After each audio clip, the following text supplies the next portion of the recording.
Hi guys, कैसे आप सब। आई एम सुमित अग्रवाल और मैं हूं आपका रीजनिंग फैकल्टी। आज अपने डिस्कस करने वाले हैं आरआरबी पीओ और आरआरबी क्लर्क प्रीलिम्स की स्ट्रैटेजी। स्ट्रैटेजीज बहुत ही एक वाइटल रोल प्ले करती है। ठीक है, अब देखो RRB PO and clerk 40 question है अपने पास। टाइम कितनी है? 25 मिनट्स। तो पूरा जो गेम है ना, पूरा जो गेम है वो टाइम का ही। क्वेश्चंस तो सब कर ही लेंगे, बट वो टाइम में क्वेश्चंस करना वो एक चैलेंजिंग पार्ट है। ठीक है, अब आरआरबी पीओ और आरआरबी क्लर्क की अलग अलग स्ट्रैटेजीज होगी, थोड़ी सी चेंजेस होगी उसमें। ठीक है, अब देखो आपके हार्डली 20 डेज और यहाँ 5 डेज बचे हैं। तो आई एम श्योर कि आपने सब टॉपिक्स कवर कर लिए होंगे, सब टॉपिक्स में आप एक्सपर्ट बन ही गए होंगे। ठीक है, तो अभी आप क्या कर सकते हो? अभी आपके लिए सबसे इम्पॉर्टेंट, सबसे जो वाइटल रोल प्ले करेगा वो है मॉक्स। ठीक है, आपको मॉक्स देने हैं भर भर के। ठीक है, और बढ़िया से उसके एनालिसिस करनी है। ठीक है, अब जो आप मॉक्स दोगे ना, आपको एक चीज़ क्या ध्यान में रखनी है। एक तो आप मॉक्स जो लोगे, आप वो 2 कंपनी के मॉक्स ले लो, एटलीस्ट 2 कंपनीज़ के। ठीक है, अगर आपके कुछ फाइनेंशियल इश्यूज हैं तो आप एक काम कर सकते हो, आप अपने फ्रेंड के साथ शेयर कर लो। आपने सपोज एक्स कंपनी के मॉक ले लिए, आपके फ्रेंड को आप बोल दो कि वाई कंपनी के मॉक लेने के लिए। तो आप क्या करो, अल्टरनेट नंबर ऑफ मॉक्स दे दो। ठीक है, इससे क्या हो जाएगा, आपके आपके डिफरेंट, आपके 2 टाइप के मॉक्स के क्वेश्चंस के प्रैक्टिस हो जाएंगे। और आपको और एक चीज़ क्या करनी है, जितने भी जो फ्री के मॉक्स होते हैं ना, जैसे कि जो अलग अलग कंपनीज जो एक फ्री के मॉक देती है, वो सारे कंपनीज के आप वो फ्री के मॉक्स तो लगा ही लो। क्योंकि देखो एक कंपनी के एक ही कंटेंट क्रिएटर होता है जनरली।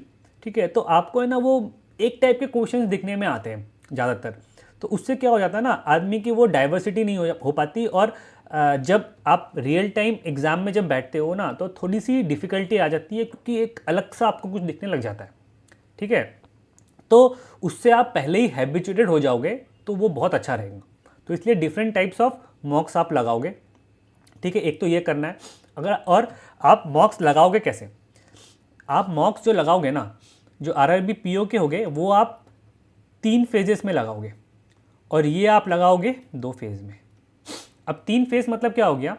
आपको क्या करना है, एक बार आपको कुछ क्वेश्चंस करने, फिर सेकंड टाइम, फिर थर्ड टाइम। ठीक है, अब आपको कुछ कुछ चीज़ें ध्यान रखनी है। वो क्या कि मैंने लाइक बहुत स्टूडेंट्स को देखा है, वो क्या करते हैं कि उन्हें लगता है कि सिलोजिज्म, इनइक्वालिटी, ये तो हमारा एकदम बढ़िया से हुआ है, हम बहुत जल्दी कर लेते हैं, हमें कोई दिक्कत नहीं आती है, इसमें तो हम एक्सपर्ट हैं। और वो क्या करते हैं, सबसे पहले खोजते हैं कि सिलोजिज्म कहाँ है, फिर देखते हैं इनइक्वालिटी कहाँ है, या फिर पहले इनइक्वालिटी फिर सिलोजिज्म, पहले उन दोनों को खोज खोज के करते हैं, फिर बाद बाकी कोडिंग डिकोडिंग या XYZ क्वेश्चन है, फिर पजल्स वगैरह में आते हैं।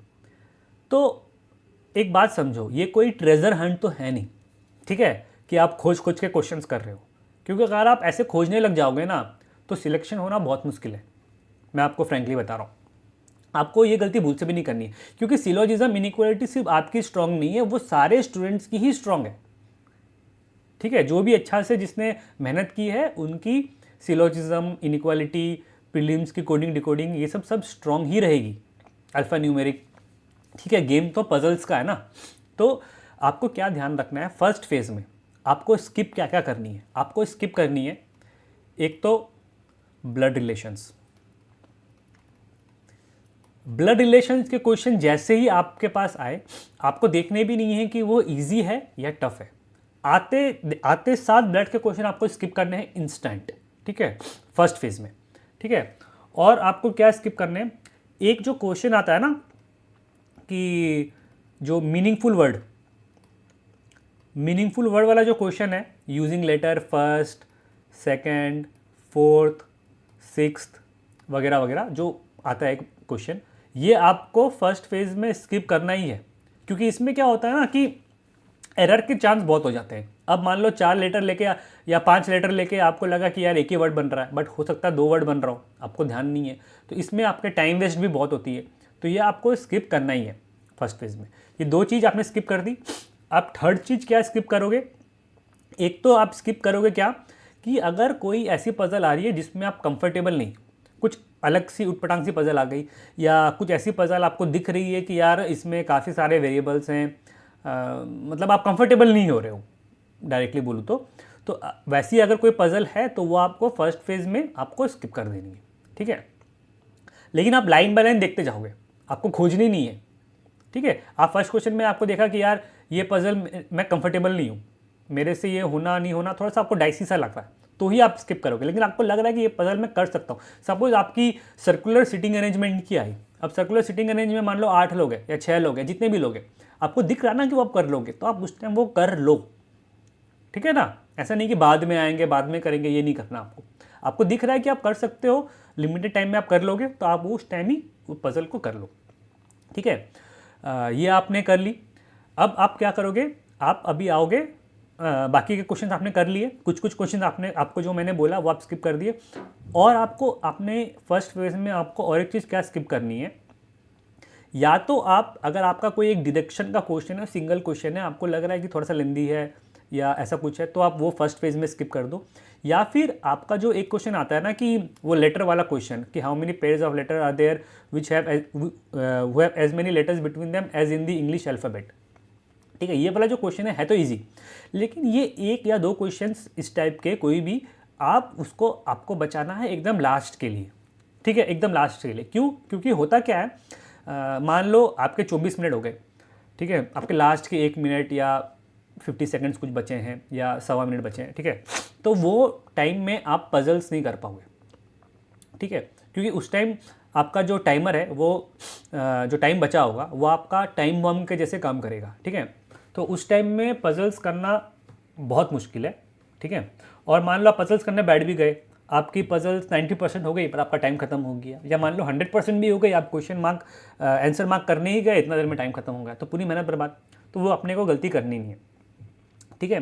तो आपको ये क्वेश्चन या डायरेक्शन वाले क्वेश्चन या आपको कोई और क्वेश्चन लगे, सिंगल जो क्वेश्चन होते हैं, वो क्वेश्चंस में ऐसे क्वेश्चंस होते हैं ना, ये इसमें क्या हो कि ज़्यादा आपका दिमाग लगता नहीं, ज़्यादा दिमाग मतलब ऐसा बहुत ध्यान से आपको नहीं करने की ज़रूरत है। तो वो लास्ट के 1 मिनट में आप वो पैनिक सिचुएशन में भी ये सब क्वेश्चंस आप कर लोगे, है ना। तो ये आपको बचा के रखने हैं। तो आपका फर्स्ट फेज़ खत्म हो गया, ठीक है, मैक्सिमम क्वेश्चंस आपने कर लिया फर्स्ट फेज़ में। अब आप आए सेकेंड फेज़ में। अब सेकेंड फेज़ में आपको क्या करना है, एक तो आपको देखनी है कि आपको जो पज़ल आपने स्किप की है फर्स्ट फेज़ में, आपको वो देखनी है कि जो पज़ल है वो डूएबल है कि नहीं। अगर कोई भी पज़ल आपको लग रही है कि डूएबल है, मैं कर सकता हूँ या कर सकती हूँ, तो वो आपको सेकेंड फेज़ में अटेम्प्ट कर लेनी है, ठीक है। और आपको ब्लड रिलेशन देखना है, एक बार नज़र मारो कि ब्लड रिलेशंस ईजी है या टफ है। अगर आपकी ब्लड रिलेशंस बहुत स्ट्रॉन्ग है, आपको ब्लड रिलेशंस पे कॉन्फिडेंस है, तो आप ब्लड रिलेशन उसी टाइम अटेम्प्ट कर लो। बट अगर ब्लड रिलेशन दिख रहा है कि फंसने वाला ब्लड रिलेशन है, तो आपको छोड़ देना है। अदरवाइज आप सेकंड फेज में ब्लड रिलेशंस अटेम्प्ट कर सकते हो अगर आपका ब्लड रिलेशंस बहुत स्ट्रांग है, अदरवाइज आप स्किप कर दो, ठीक है। और आपने पजल कर ली, ठीक है। अब आप आओगे थर्ड फेज में। थर्ड फेज में आप क्या करोगे, एक तो आप देखोगे टाइम कितना बचा हुआ है, ठीक है। आपके पास अगर बचा हुआ है मान लो 2 मिनट 3 मिनट 4 मिनट, तो आप देखो कि वो टाइम में आप कोई और पज़ल या ब्लड रिलेशंस कर सकते हो कि नहीं, वो आप करने बैठ जाओ। अगर आपको दिख रहा है कि ब्लड रिलेशन हो नहीं रहा और लास्ट में या फिर आपके मान लो 1 मिनट या सवा मिनट बाकी है, तो आपको मैंने जो फर्स्ट फेज में जो बोला था ना कि वो लेटर वाले क्वेश्चन या फिर डिडक्शन का कोई एक सिंगल क्वेश्चन है, इस टाइप के क्वेश्चंस आप लास्ट में कर लेना, ठीक है। तो ऐसे आपको आरआरबी पीओ का मॉक अटेम्प्ट करना है, ठीक है। अब आरआरबी क्लर्क में क्या है कि आरआरबी क्लर्क का कट ऑफ इतना हाई जाता है और इसकी जो पेपर है क्वेश्चन है वो भी बहुत इजी होती है, तो इसीलिए इसमें आपके पास ज़्यादा स्किप करने की गुंजाइश है नहीं। तो इसमें आपको फर्स्ट फेज़ में ही मैक्सिमम क्वेश्चन अटेम्प्ट करने हैं, ठीक है। अब आपको क्या करना है, बस आप ब्लड रिलेशंस फर्स्ट फेज़ में छोड़ देना, ठीक है, और मीनिंगफुल वाले वर्ड फर्स्ट फेज़ में छोड़ देना। अब यहाँ पे ऐसी कोई पजल तो आती नहीं है जो आपसे उटपटांग सी हो, जो आपसे हो नहीं, ठीक है। बहुत इजी पजल सी आएंगी, ठीक है। बट फिर भी आपको लगे कि आपको पजल में आप कंफर्टेबल नहीं हो कोई कोई पजल्स में, तो वही पजल्स आप सेकंड फेज़ के लिए छोड़ देना, वापस से सेकंड फेज़ में आना। सेकंड फेज़ में आप बाकी के क्वेश्चंस कर लेना, पजल्स ईजी होंगी, पजल्स ही कर लेना आप। पजल्स आपने कर ली, फिर बाद बाकी ये जो ब्लड रिलेशन, मीनिंगफुल वर्ड है, इस टाइप के क्वेश्चंस आप टच करना। ठीक है, ये दो आपको एकदम लास्ट में अटेम्प्ट करने हैं। ठीक है, ये हो गई। अब आपको क्या चीज़ एक ध्यान देनी है कि आप अगर जो मॉक दोगे घर पे, ठीक है, अब मॉक मान लो आपने सुबह 10 बजे दी, ठीक है, तो आपको ध्यान ये रखनी है कि जैसे आपका मॉक ख़त्म हुआ आपको इंस्टेंट एनालिसिस करनी है विदाउट एनी ब्रेक। ठीक है, ऐसा नहीं कि 2 घंटा 3 घंटे का ब्रेक ले रहे हो फिर आप एनालिसिस कर रहे हो, क्योंकि उससे ना आपकी इफेक्टिवनेस बहुत कम हो जाएगी। क्यों कम हो जाएगी? क्योंकि आपने जस्ट अभी पेपर सॉल्व किया, तो आपके माइंड में वो है कि कहाँ मैं गलती कर रहा था। मान लो एक कोई टॉपिक है, कोई पजल है, आप कर रहे हो, ठीक है, वो आपसे हो जानी चाहिए थी, बट मान लो आपने वो अच्छे से फैकल्टी से आपने वो पजल पढ़ी है या कोई भी चीज़ करी है, आप ठीक वे में जा रहे हो, बट फिर भी नहीं हुई ना, तो क्यों नहीं हुई वो क्वेश्चन आपको जानना ज़रूरी है। ठीक है, तो वो आपको ध्यान में रहेगा कि आप क्या गलती कर रहे थे, आप कहाँ अटक रहे थे। ठीक है, आप अगर आप मान लो 3 घंटे 4 घंटे 5 घंटे बाद अगर आप एनालिसिस करते हो ना, तो आपको शुरू से शुरुआत करनी पड़ेगी। बट आप अगर इंस्टेंट एनालिसिस कर रहे हो तो उसका फ़ायदा क्या है कि जहाँ आप अटके थे ना, वो आपको सिचुएशन, वो आपको टाइमिंग वो याद रहती है। ठीक है, तो बहुत इफेक्टिव होता है अगर आप इंस्टेंट एनालिसिस करो, ये तो आपको करनी है। और एक चीज़ आपको क्या ध्यान रखनी है कि आप जो स्ट्रेटजीज़ आपको मैं बता रहा हूँ, या आपको जो स्ट्रेटजी समझ में आ रही है, वो स्ट्रेटजीज़ आपको फिक्स कर लेनी है। ऐसा नहीं कि आप सपोज़ आपके पास RRBPO में अभी 20 दिन बचे हैं, तो आप पहले 5 दिन कुछ और स्ट्रेटजीज़ फॉलो कर रहे हो, फिर बाद में 5 दिन कुछ और, फिर बाद में कुछ और, बार बार चेंज नहीं कर रही है। क्योंकि अगर आप बार बार चेंज करोगे ना स्ट्रेटजीज़ को, तो आपके एग्ज़ाम टाइम में आप खुद कंफ्यूज हो जाओगे। आपको क्या है, एग्ज़ाम से पहले आपको इतने मॉक्स एक ही स्ट्रेटजी में बना लेने कि आपके पास सोचने की वो टाइम ही नहीं रहे। आपके पास बस क्वेश्चन आया और आप एज अ रोबोट काम करने स्टार्ट कर दिए। आपका इंस्टेंट आपका वो पेन काम करने लग गया, इंस्टेंट आपका दिमाग काम करने लग गया, क्योंकि वहाँ पे आप ये सब सिली चीज़ें सोचने के लिए टाइम वेस्ट कर ही नहीं सकते, आप अफोर्ड ही नहीं कर सकते। प्रीलिम्स में तो बिल्कुल भी नहीं। ठीक है, तो आपको स्ट्रेटजीज फिक्स कर लेनी है। अब और भी कुछ कुछ चीज़ें आपको ध्यान रखनी है, क्या कि नॉर्मली क्या होता है कि जब आप कोई स्टार्टिंग में आप क्वेश्चंस करने बैठते हो ना, स्टार्टिंग के क्वेश्चंस में आपको ये ध्यान में रखनी बहुत ज़रूरी है कि स्टार्टिंग में आदमी बहुत केयरफुल हो जाता है। तो वो ज़्यादा ही केयरफुल रहता है स्टार्टिंग में, क्योंकि आपका वो जो टाइमर है वो टाइम बॉम्ब के जैसे काम नहीं कर रहा होता है, टिकटॉक टिकटॉक नहीं कर रहा होता है। आपके पास लगता है कि टाइम है, तो आप इतने केयरफुल हो जाते हो ना कि आपको जो क्वेश्चन मान लो या जो पज़ल आपसे लास्ट में सेम पज़ल आप जो 2 मिनट में करते, तो हो सकता है कि स्टार्टिंग में आप वो 2.25 मिनट में करो। तो वो जो आप 45 सेकेंड्स 40 सेकेंड्स या जितने भी टाइम वेस्ट एक्स्ट्रा कर रहे हो ना, वो बस आप एक्स्ट्रा वो फालतू के कर रहे हो, क्योंकि स्टार्टिंग में आप थोड़े से कंफर्टेबल जोन में रहते हो। आपके अंदर वो एक जल्दबाजी, एक वो हरी नहीं रहती है। ठीक है, एक हड़बड़ी नहीं रहती है। तो ये गलती आपको भूल से भी नहीं करनी है। आपको फर्स्ट क्वेश्चन से ही ऐसे माइंड में रखना है कि यार मेरे पास टाइम बहुत कम है, मेरे पास टाइम बहुत कम है, मेरे को 3 फेजेस में पेपर अटेम्प्ट करना है। फर्स्ट फेज़ फटाफट करूँगा, तब जाके मैं सेकंड फेज़ में पहुँचूँगा, तब जाके मैं थर्ड फेज़ में अपने लिए टाइम बचा पाऊँगा, है ना। नहीं तो आपका थर्ड फेज़ आएगा ही नहीं, आप थर्ड फेज़ तक टाइम ही नहीं बचा पाओगे। अब थर्ड फेज़ आते आते मालूम चला कि 10 सेकंड बाकी है, थर्ड फेज़ में पहुँचेगा, तो वो कोई फ़ायदा नहीं हुआ। ठीक है, तो आपको फर्स्ट क्वेश्चन से ही एक तो ये चीज़ की ध्यान रखनी है। और आपको कुछ कुछ चीज़ें क्या ध्यान रखनी है कि पजल्स में आपका ये जो वेरिएबल्स होते हैं, मान लो कि कोई ईयर बेस्ड पजल है। अब ईयर बेस्ड पजल के 3 वेरिएबल्स हैं, तो आपको देखते साथ वो पता होना चाहिए कि कौन से 2 वेरिएबल कॉलम में आएंगे, थर्ड वाला वेरिएबल को आप रो बनाओगे, या एक वेरिएबल को आप कॉलम बनाओगे, 2 वेरिएबल को आप रो बनाओगे। ये चीज़ें आपको मतलब पजल देखते साथ क्लिक कर जानी चाहिए। ठीक है, ये आपको मॉक्स जब आप दोगे, ये ऑब्जर्वेशन आपकी होनी चाहिए। ठीक है, कि कौन सा को मैं बना रहा हूँ। ठीक ठीक है, आपको फिक्स्ड करना पड़ेगा। हालांकि वो क्वेश्चन के हिसाब से चेंज होते रहेगा, बट फिर भी आपको एक बेसिक पैटर्न से आपको माइंड में क्लिक हो जाना चाहिए कि जैसे ही आपका ये आया और आपने ये कॉलम बना दिया, ये वेरिएबल बना, ये सॉरी रो बना दिया, ठीक है, ये चीज़ आपकी इंस्टेंट होनी चाहिए।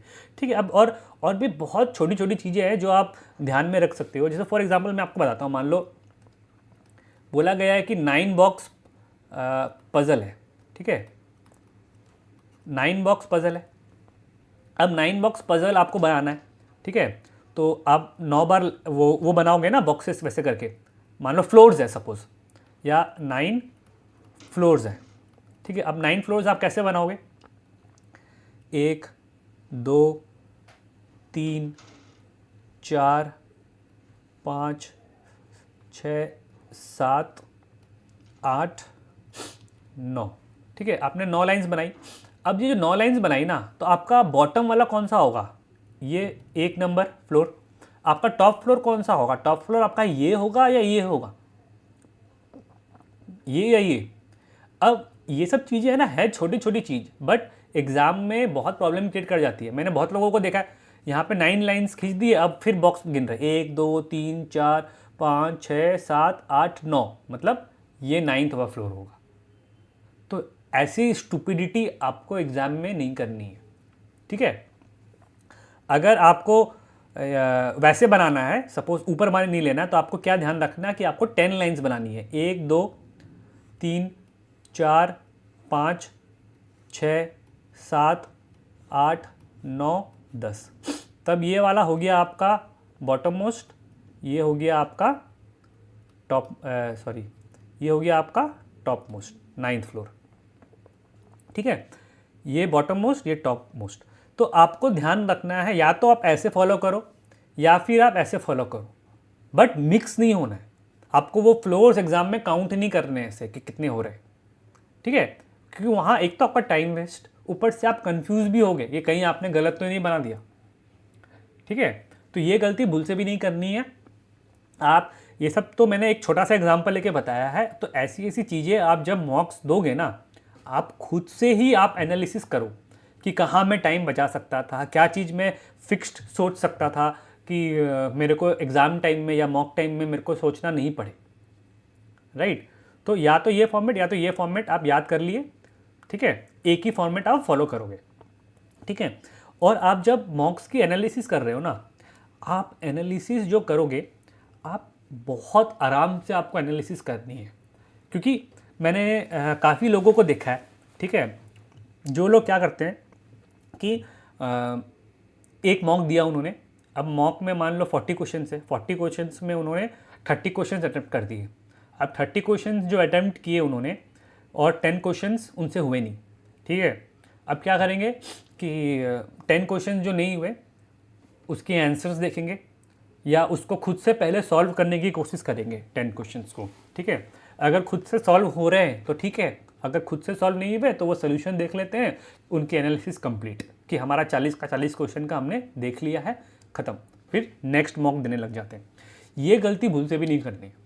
आपको क्या करना है कि जो आपने करेक्ट क्वेश्चन भी किया है ना, कोई पज़ल है, मान लो कोई पज़ल आपने करेक्ट तो कर ली, बट आपको लगने चाहिए थे वहाँ पे 1.5 मिनट, आप लगा रहे हो 2 मिनट, या लगने चाहिए थे 2 मिनट, आप लगा रहे हो 2.5 मिनट या 3 मिनट लगा रहे हो आप। तो ये चीज़ आपको देखनी है कि कहाँ आप टाइम बचा सकते थे, ठीक है। वो भी एनालिसिस आपको करनी है कि क्या आप इससे भी कम टाइम में कर सकते थे। वहाँ पे आपको देखना है कि अब कोई आपको देखना है कि जो टॉप बंदा है, ठीक है, वो कितने टाइम पे कर रहा है। अगर जैसे आप अगर मॉक शेयर करते हो अपने फ्रेंड से, जैसे मैंने आपको बोला, अगर आप शेयर कर लेते हो तो आपका देखो, आपका कोई फ्रेंड है, अगर आपका कोई फ्रेंड कोई पज़ल है बहुत कम टाइम में कर रहा है, तो आप देखो वो कैसे ये कम टाइम में कर रहा है, या उसका कोई पज़ल है उसका एवरेज टाइम बहुत कम है और आपको ज़्यादा लग रहे हैं।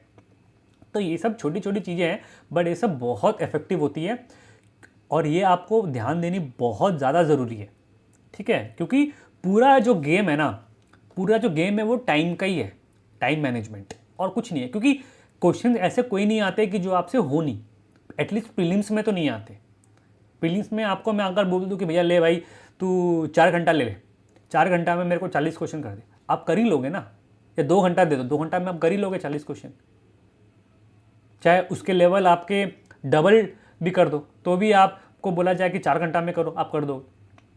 तो क्वेश्चंस आप कर ही लोगे, पजल्स आप कर ही लोगे, बट वो टाइम में करना वो चैलेंजिंग है।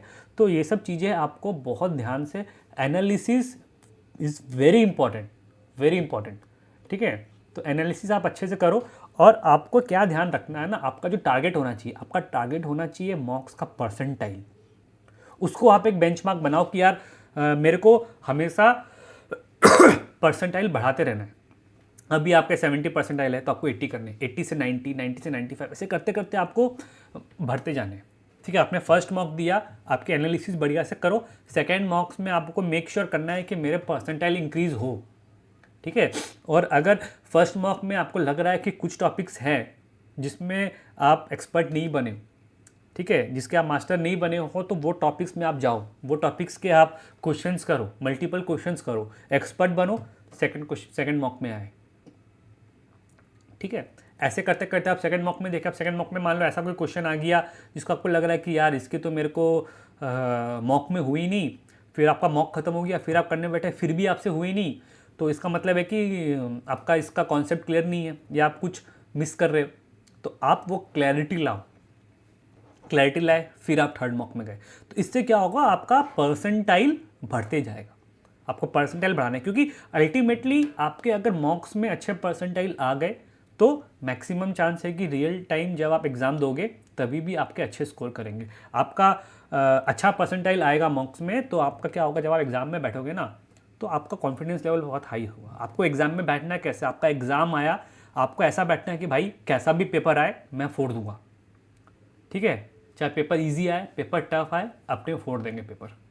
ठीक है, वो एटीट्यूड से आपको एग्ज़ाम देनी है।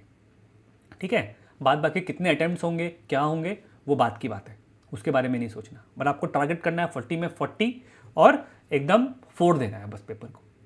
ठीक है, ये एटीट्यूड से आप पेपर देना।